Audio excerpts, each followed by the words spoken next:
Air Talks, Erlangga Inspiration Talks dengan aku Rijal Pangestu selaku staff dari Medinfo, dan pastinya aku di sini selaku host di Air Talks kali ini. Oke, setelah kita 3 kali Air Talks, 2 kali kita di outdoor, di awal kita di Movio, kita kembali lagi di ruang Movio tercinta. Dan pastinya Air Talks akan memberikan insight yang luar biasa ke teman-teman semuanya, dan kita akan berkolaborasi dengan seluruh sivitas akademika di Unair. Kita kolaborasi dengan kementerian di BEM Unair, dan kali ini kita berkolaborasi kembali dengan Kementerian Kesetaraan Gender, dan pastinya di sini nggak sendiri, aku ditemani oleh perkenalkan, aku Widya Rizky Pancawati sebagai Dirjen Edukasi dan Aksi Kementerian Kesetaraan Gender BEM Unair. Nah, kali ini kita collab lagi setelah fondasi pertama itu collab dengan Air Talks. Sekarang kita collab lagi bersama Air Talks yang keempat, tapi kita masih fondasi yang kedua. Nah, di sini kita akan membahas topik penting yang kalian pasti tahu atau mungkin ada yang nggak tahu terkait topik yang bakalan kita bahas di bulan November sampai Desember nanti, karena ini merupakan suatu momentumnya. Oke, kira-kira apa tuh momentum apa tuh Pak? Kira-kira Kak? Nah, jadi episode kali ini itu kita akan memperingati hari 16 hari anti kekerasan terhadap perempuan. Maka dari itu, tema yang kita angkat kali ini bersama adalah melawan kekerasan terhadap perempuan, momentum 16 hari kampanye anti kekerasan terhadap perempuan untuk refleksi dan aksi. Betul banget nih Kak Widya. Dan mungkin untuk next to know aja buat teman-teman semuanya, bahwa setiap tanggal 25 November sampai 10 Desember dunia akan memperingati 16 hari anti kekerasan terhadap perempuan, atau biasanya kita singkat sebagai 16 HAKTP. Nah, jadi teman-teman, 16 hari ini tuh bukan hanya simbol biasa aja, tapi juga sebagai momen untuk renungan dan bergerak bersama. Nah, buat ngobrol lebih dalam terkait 16 AKTP ini tentunya kita nggak sendiri ya. Next to know aja, di Unair ini memiliki Satgas PPKPT yang awalnya namanya adalah Satgas PPKS, di mana Satgas itu sebagai ruang aman sivitas akademika Unair. Nah, di Kementerian Kesetaraan Gender juga memiliki link pengaduan yang akan diarahkan ke Satgas sendiri, yaitu link Prisma. Mungkin bisa lihat di gambar bawah ini. Buat ngobrol kali ini kita bersama anggota dari Satgas PPKS, yaitu Kak Firly. Oke, halo Kak Firly. Halo Kak Rizal, Kak Widya, halo teman-teman semua. Just info aja, kalau Kak Firly ini sebagai anggota Satgas PPKPT yang aktif dari 2022 sampai 2026 nantinya. Dan saat ini merupakan mahasiswa aktif dari FISIP ya Kak ya? Betul. Oke, sebelum kita masuk ke main topiknya nih, kita sebelum masuk ke pembahasannya nih, ada pepatah, pepatah yang berat lagi nih. Pepatah ngomong tak kenal maka tak sayang. Oleh karena itu, mungkin Kak Firly bisa kenalin ke teman-teman semuanya. Kak Firly mungkin backgroundnya seperti apa? Oke, halo teman-teman semua, perkenalkan nama saya Firly Mansasya Firlana, bisa dipanggil Firly. Hari ini ngobrol sama teman-teman dari BEM Unair sebagai perwakilan dari Satgas PPKPT. Satgas PPKPT itu kepanjangannya Satuan Tugas Pencegahan dan Penanganan Kekerasan di Lingkungan Perguruan Tinggi Unair. Perguruan tingginya Unair. Sangat panjang sekali ya. Iya. jadi dulu namanya adalah Satgas PPKS, S-nya seksual. Nah, kemudian sejak 2024 kita berganti Permendikbud yang membawai kita, sehingga sekarang kita mengatur 6 jenis kekerasan. Kita mencegah dan menangani 6 jenis kekerasan. Lebih luas berarti ya Kak? Betul, jadi nggak cuma kekerasan seksual aja gitu. Oke, setelah kita udah tahu ya, kenal ya dengan Kak Firly ya. Oke, setelah kita tahu Kak Firly itu siapa, mungkin kita langsung aja ya Kak ke pembahasan pertama. Oke, bicara tentang 16 HAKTP Kak. Sebenarnya ini apa sih Kak makna dari hari anti kekerasan terhadap perempuan ini? Dan menurut kakak sendiri ini kenapa hari ini tuh harus diperingati setiap tahunnya? Ya, jadi sesuai dengan namanya 16 HAKTP, Hari Anti Kekerasan Terhadap Perempuan 16 hari. Jadi di 16 hari ini mulai 25 November sampai 10 Desember kita memang di seluruh dunia seperti yang disampaikan oleh Kak Rizal tadi ya, bahwa kita di seluruh dunia memperingati hari ini untuk momentum gitu ya, melawan kekerasan yang terjadi pada perempuan di seluruh dunia. Dan di Indonesia sendiri kita mulai memperingati 16 AKTP ini mulai tahun 2001 yang diinisiasi oleh Komnas Perempuan seperti itu. Nah, kenapa sih kita itu harus merayakan 16 AKTP dan memperingati 16 AKTP ini setiap tahun? Padahal kan tahun lalu udah nih kok, tahun ini lagi. Karena ya kekerasan itu memang terjadi setiap tahun gitu. Dan di setiap hari dan kekerasan itu nyata di kehidupan realistis kita ini sekarang kekerasan itu memang masih terjadi, sehingga perlu sekali untuk kita ada suatu momentum yang menjadi refleksi bagi kita semua masyarakat Indonesia bahwa kekerasan ini masih ada loh, kita masih harus terus melawan, kerja-kerja kita masih sangat diperlukan untuk melawan kekerasan, dan ini jadi PR buat kita semua gitu, bukan hanya PR bagi aparat penegak hukum, bukan hanya lembaga layanan, tapi bagi seluruh masyarakat Indonesia dan dunia tentu saja. Oke, lalu untuk dari penjelasan kakak bisa disimpulkan bahwa kekerasan ini ada setiap tahun dan bentuknya itu beragam ya, sampai dari berubah nama jadi KS jadi PPKPT itu sendiri. Nah, menurut kakak bentuk-bentuk kekerasan terhadap perempuan itu kan sangat beragam ya. Mungkin bisa dijelaskan kayak terkait jenis-jenis kekerasan yang paling sering terjadi saat ini atau gimana gitu? Oke, kalau di kita sendiri di lingkungan kampus itu kan ada yang namanya Permendikbud nomor 55 tahun 2024. Kita sekarang aturan yang dipakai untuk menangani kekerasan adalah aturan tersebut untuk administratif di kampus. Nah, di peraturan tersebut yang aku bilang tadi 6 jenis kekerasan itu ada kekerasan fisik, kekerasan psikis, kemudian perundungan atau teman-teman bisa bullying nyebutnya, kemudian diskriminasi, intoleransi, kemudian ada kekerasan seksual, kemudian juga kebijakan yang mengandung kekerasan seperti itu. Jadi kalau ditanya apa kekerasan yang paling sering terjadi gitu ya, mungkin aku bisa bilang karena aku sejak 2022 ya ada di Satgas yang dulunya KS, sekarang kekerasan aja, masih tetap sih sekarang itu yang paling banyak masih tetap kekerasan seksual, dan sekarang ini apa ya, lebih melebar gitu skopnya. Kalau dulu kan ya sebenarnya dari dulu juga udah banyak sih yang bisa kita sebut KBGO di ranah online gitu kan. Cuman sekarang ini entah mengapa ya semakin masif KBGO laporan yang masuk ke kami di Satgas itu gitu. Dan itu pun aku melihat ini bukan cuman di UNER ya, rasa-rasanya kekerasan seksual ini yang paling sering terjadi gitu. Bahkan di datanya Komnas Perempuan gitu, kekerasan yang pada tahun 2024 dengan jumlah 300.000 sekian kasus itu pada tahun 2024 itu yang menonjol juga kekerasan seksual kan sebanyak 30 sekian persen gitu. Jadi memang kekerasan seksual ini jadi PR kita bersama, dan termasuk di dalamnya adalah KBGO yang kalau di Permendikbud itu memang termasuk dalam jenis kekerasan seksual itu tadi. Oke, menarik terkait bahasan KBGO itu sendiri ya teman-teman. Nah, sekarang kita juga merasakan kekerasan seksual atau apapun itu bisa terjadi di ruang digital. Betul. Seperti pelecehan di media sosial. Lalu menurut kakak bagaimana kakak melihat fenomena ini? Jadi fenomena ini cukup apa ya? Ketika saya menerima laporan kekerasan seksual yang ada di dunia digital itu saya selalu kayak, wah kok laporannya gini lagi ya gitu. Jadi akhir-akhir ini banyak sekali gitu loh. Dan polanya itu sebenarnya hampir-hampir sama ya, kayak doxing, kemudian pengancaman kalau misalkan nggak diturutin nih kemauannya disebar. Biasanya sih kebanyakan pengancamannya berupa uang, kayak minta uang kayak gitu.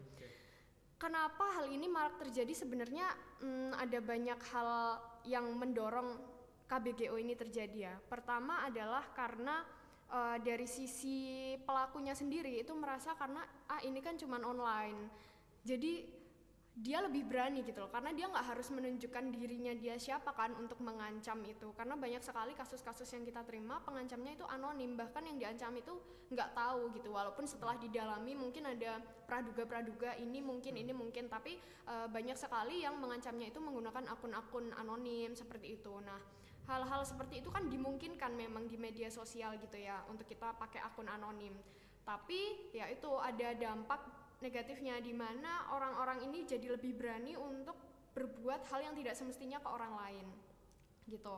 Jadi itu satu sisi. Kemudian di sisi lain adalah dari sisi mungkin masyarakat kita yang belum banyak teredukasi gitu loh terkait bahaya dari KBGO. Jadi nggak gimana ya, ketika kita memposting sesuatu di media sosial, kita juga harus memikirkan nih efeknya. Ini bukan berarti aku mendorong teman-teman untuk overthinking, wah ini kalau aku posting ini gimana ya, tapi lebih ke kita lebih bijak dalam memposting sesuatu di media sosial gitu, karena kita nggak pernah tahu orang-orang jahat itu kan datangnya dari mana aja gitu ya, apalagi di media sosial yang publik gitu, bukan private lagi ya, walaupun yang private pun masih ada ya kadang orang-orang yang jadi korban gitu.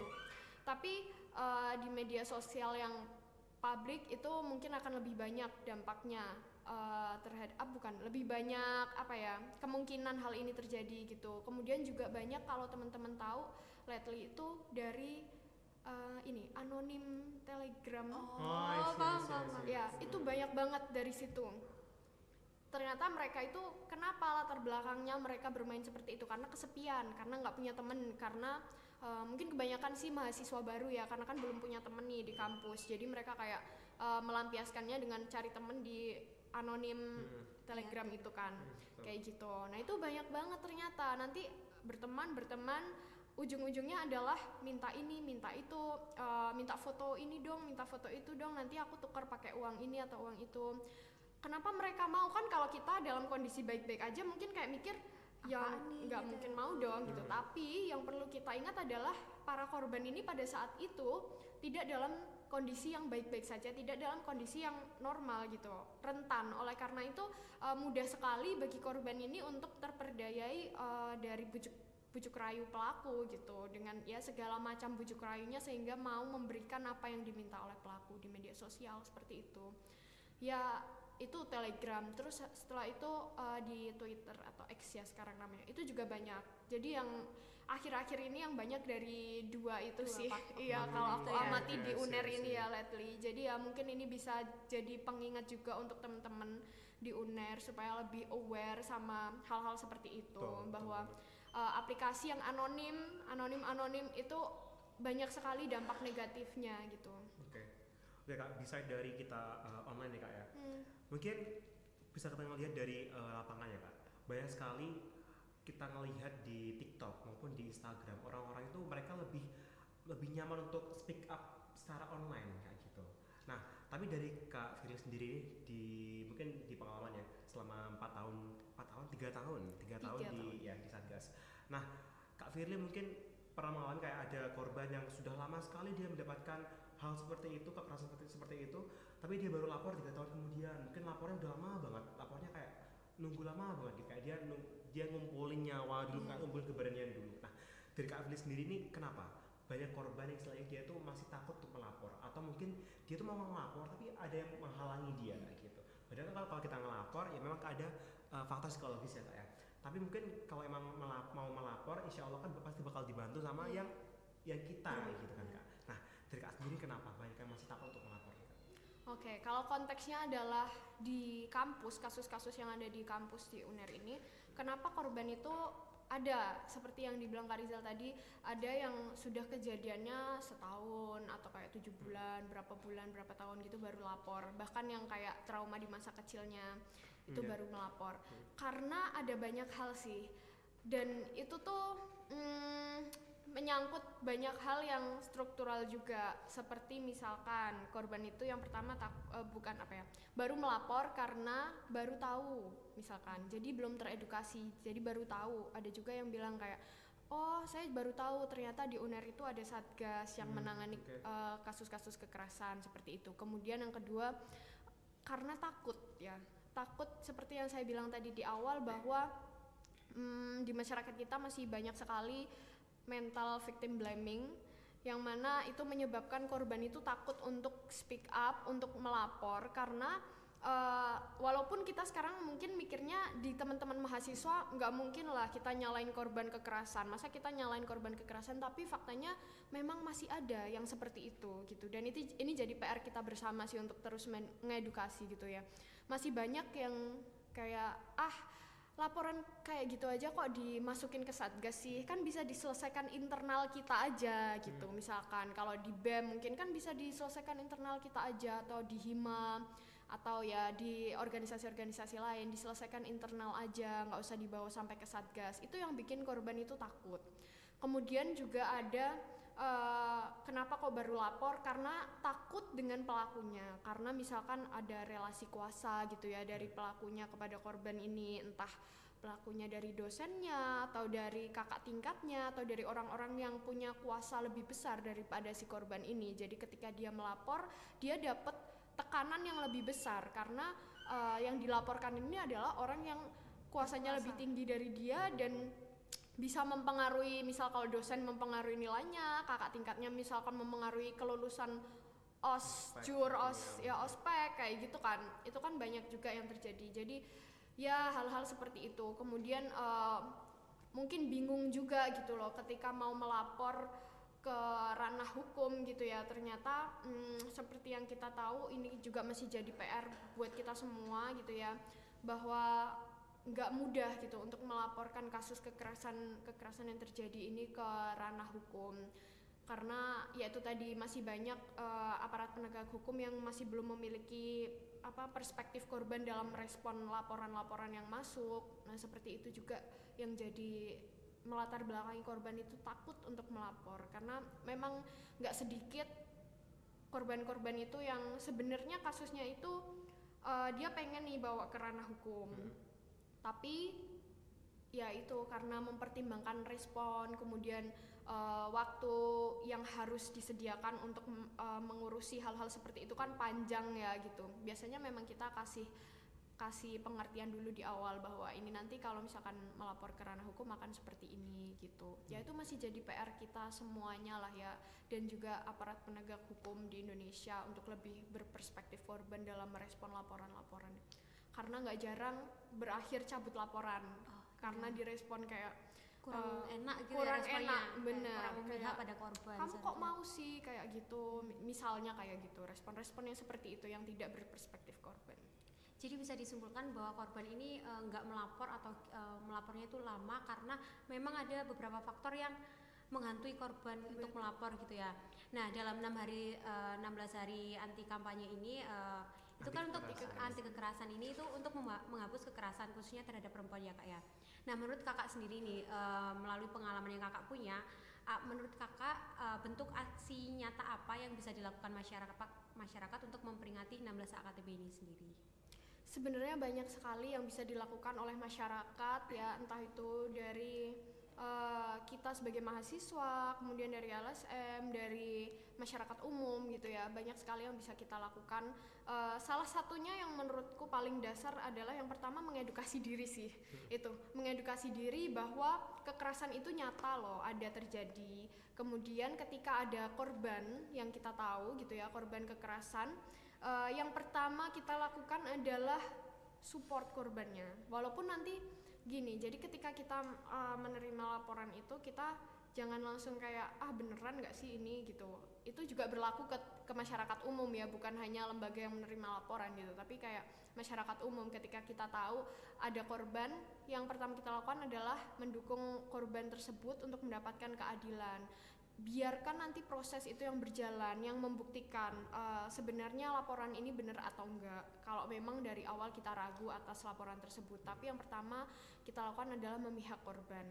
Nah dengan mengedukasi diri bahwa kekerasan itu nyata, kemudian dengan mengedukasi diri bagaimana berperspektif korban, itu menurutku jadi fondasi di masyarakat kita supaya korban-korban kekerasan ini berani speak up. Dengan begitu ketika kekerasan yang dilaporkan ini tertangani, sehingga para pelaku kekerasan ini mungkin akan berpikir ulang gitu ya ketika akan melakukan kekerasan gitu. Jadi memang perlu kerja-kerja bersama dari semua masyarakat, contohnya ya dari mahasiswa mungkin dengan memperingati seperti ini 16 AKTP gitu.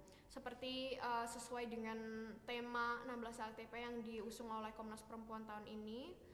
Tadi apa temanya? Aku boleh baca dulu nggak? Ini nanti di-cut bisa ya? Iya. Boleh baca nggak? Oke. Ini nanti di-cut ya? Gak di-cut, jadi kita langsung, gak apa-apa. Iya, jadi ada tema yang diusung oleh Komnas Perempuan itu tahun ini kita punya andil kembalikan ruang aman. Jadi apa sih di balik tema ini adalah kita semua nih yang punya andil di kerja-kerja untuk melawan kekerasan ini gitu. Kan 16 AKTP P-nya itu perempuan ya kak ya. Menurut kakak peran laki-laki dalam kampanye ini tuh penting nggak sih dalam melawan kekerasan itu sendiri? Tentu. Seperti yang aku bilang tadi di awal bahwa semuanya, baik laki-laki, perempuan, tua, muda, bapak, ibu, keluarga, dosen, tendik, mahasiswa, semuanya perlu. Jadi kenapa perlu? Karena kita nggak bisa kalau dari satu sisi aja yang bekerja untuk terus melawan kekerasan. Karena memang nyatanya gitu ya, nyatanya korban kekerasan ini yang paling banyak adalah perempuan. Pelakunya adalah laki-laki. Ini yang paling banyak. Bukan berarti laki-laki nggak bisa jadi korban kekerasan, bisa. Cuman saat ini yang terjadi adalah seperti itu. Oleh karena itu, ya justru harus laki-lakinya juga yang terus mengedukasi diri dan lingkungan yang terus mengedukasi gitu, bahwa kekerasan yang terjadi itu gak bisa serta-merta dilawan hanya dengan salah satu pihak aja. Dari pihak perempuan aja nih, kita tiap tahun memperingati 16 HAKTP. Justru momentum ini tuh harusnya jadi pengingat gitu loh. Kan 16 hari anti kekerasan terhadap perempuan gitu. Loh, kenapa ya kok nggak ada 16 HAKTL kekerasan terhadap laki-laki gitu. Harusnya kita berefleksi kenapa gitu loh ya, karena memang banyak korban kekerasan itu adalah perempuan gitu. Dan itu jadi apa ya, ya itu tadi jadi refleksi untuk kita. Seharusnya bagaimana semua pihak itu turut untuk mendukung kerja-kerja seperti ini melawan kekerasan gitu. Baik laki-laki, perempuan, semuanya harusnya ikut. Karena kekerasan itu kan banyak terjadi karena adanya relasi kuasa, budaya patriarki. Dan budaya patriarki sendiri bukan cuma merugikan perempuan gitu, laki-laki pun juga dirugikan kan dari adanya budaya patriarki ini gitu. Jadi ya memang perlu kerja semuanya, dan karena laki-laki pun dirugikan karena adanya patriarki ini, seharusnya memang laki-laki bahkan harusnya lebih keras melawan kekerasan yang terjadi itu gitu. Oke. Wes, sangat bermanfaat sekali. Jadi kita membahas mengenai 16 HAKTP, terus apa pentingnya, kenapa selalu kita peringati setiap tahun, terus siapa aja sih Kak yang terlibat pada peringatan ini gitu ya. Oke, mungkin dari Kak Firly sendiri bisa ngasih pesan sama harapan ke teman-teman semuanya yang ada di rumah untuk gerakan 16 HAKTP tahun ini. Oh ya. Pesannya adalah sesuai dengan tema tahun ini, di mana kita semua harus ikut andil dalam melawan kekerasan, bahwa kekerasan itu masih ada, dan bahwa satu kekerasan terjadi itu sudah terlalu banyak. Jadi kalau ditanya banyak nggak sih laporan gitu, satu aja itu sudah terlalu banyak. Dan sekarang ini kekerasan-kekerasan masih terjadi baik di lingkungan kampus maupun di lingkungan masyarakat secara umum. Jadi pesannya adalah kita semua harus bergandengan tangan melawan kekerasan yang terjadi di lingkungan kita dengan cara yang kita bisa, dengan kemampuan kita masing-masing. Mungkin dari mahasiswa bisa mengedukasi sesama temannya, dari pihak dosen bisa mengedukasi sesama dosen, dan juga menciptakan lingkungan kampus yang aman seperti itu. Dan apa ya, pesannya lagi bahwa kekerasan yang terjadi ini adalah hasil dari hal-hal yang terjadi, sebenarnya adalah kumpulan dari hal-hal yang terjadi di banyak faktor. Oleh karena itu sebisa mungkin kita memerangi faktor-faktor yang memengaruhi kekerasan itu. Kita sebisa mungkin relasi kuasa itu jangan sampai menjadi relasi kuasa yang toksik. Kita membangun relasi yang sehat dengan sesama kita seperti itu, dan jangan sampai kita menjadi pelaku kekerasan. Kalaupun kita mengetahui ada kekerasan yang terjadi, dukung korban, bantu korban sebisa kita. Ada yang namanya 3L, look, listen, and link. Jadi itu kita mengamati korban apakah memerlukan bantuan, kemudian kita mendengarkan cerita-cerita korban, dan kita link, menghubungkan korban itu dengan bantuan yang mereka butuhkan. Entah itu mungkin kalau di kampus bisa dibantu diarahkan ke Satgas, atau kalau di masyarakat bisa dibantu diarahkan mungkin ke LBH dan lain sebagainya, seperti itu sih. Jadi kita semua harus saling membantu untuk melawan kekerasan ini, karena kekerasan ini nggak akan selesai jika hanya 1-2 pihak saja yang bekerja. Oke, berarti dibutuhkan kolaborasi lintas sektor. Betul. Ya Kak ya. Nah, ini menjadi closing kita pada kali ini. Semoga obrolan kita kali ini itu menjadi pengingat bahwa kekerasan bukan hal yang bisa ditoleransi. Mari kita bersama ciptakan ruang aman bagi perempuan, baik di rumah, kampus, ataupun dunia digital. karena setiap suara berarti dan setiap langkah kecil membawa perubahan yang besar. Betul banget. Dan juga nih Kak, aku izin statement sendiri nih Kak. Oke, jadi kita juga harus tahu nih teman-teman bahwa nggak hanya perempuan yang bisa dijadikan objek teman-teman, objek setara. Laki-laki juga bisa loh Kak, kayak gitu. Karena apa? Terkadang orang-orang tuh lupa kayak perempuan tuh harus setara dengan laki-laki. Perempuan bisa untuk mimpi lebih besar, bisa bebas, bisa menjadi ini. Kalau tidak perempuan gak harus di dapur kok kayak gitu. Tapi kadang orang-orang itu lupa bahwa laki-laki juga bisa loh disetarakan kayak perempuan. Contohnya apa? Banyak stigma kayak ngomong kayak gini. Laki-laki gak boleh nangis, laki-laki gak boleh cerita, laki-laki harus mendem sendiri kuat gitu. Tapi teman-teman harus ketahui bahwa laki-laki juga manusia, kita juga perlu ruang untuk bercerita, kita perlu ruang untuk berkembang, kita perlu ruang untuk istilahnya untuk merefleksi diri sendiri seperti itu. Jadi buat teman-teman semuanya di rumah jangan hanya perempuan dijadikan sebagai objek setara, tapi laki-laki juga bisa loh jadi objek setara seperti itu. Oke. Wah, terima kasih banyak Kak Firly atas ilmunya pada hari ini. Keren banget, sangat insightful sekali, apalagi di momen sangat pas ini ya Kak ya, di 25 November sampai 16 Desember 10 Desember memperingati 16 HKTP. Oke, terima kasih Kak Firly atas waktunya. Terima kasih banyak atas ilmunya. Buat teman-teman semuanya jangan lupa untuk like, subscribe dan juga komen dan share ke semua media sosial yang kalian punya. Dan jangan lupa untuk selalu pantengin Instagram kita di @bemunair, @kkgbmunair dan juga di @medinfo.bemunair untuk informasi yang menarik dan inspiratif untuk kalian semuanya. Oke, jangan lupa untuk selalu saksikan Air Talks di bulan depan, di bulan Desember sebelum kita menghadapi ujian akhir dan saya akan semester 4 ya teman-teman semuanya. Wow, oke, akhirnya Air Talks kali ini selesai. Aku Rijal Pangestu. Aku Widya Rizky Pancawati. Pamit undur diri dari Air Talks episode keempat. Dadah.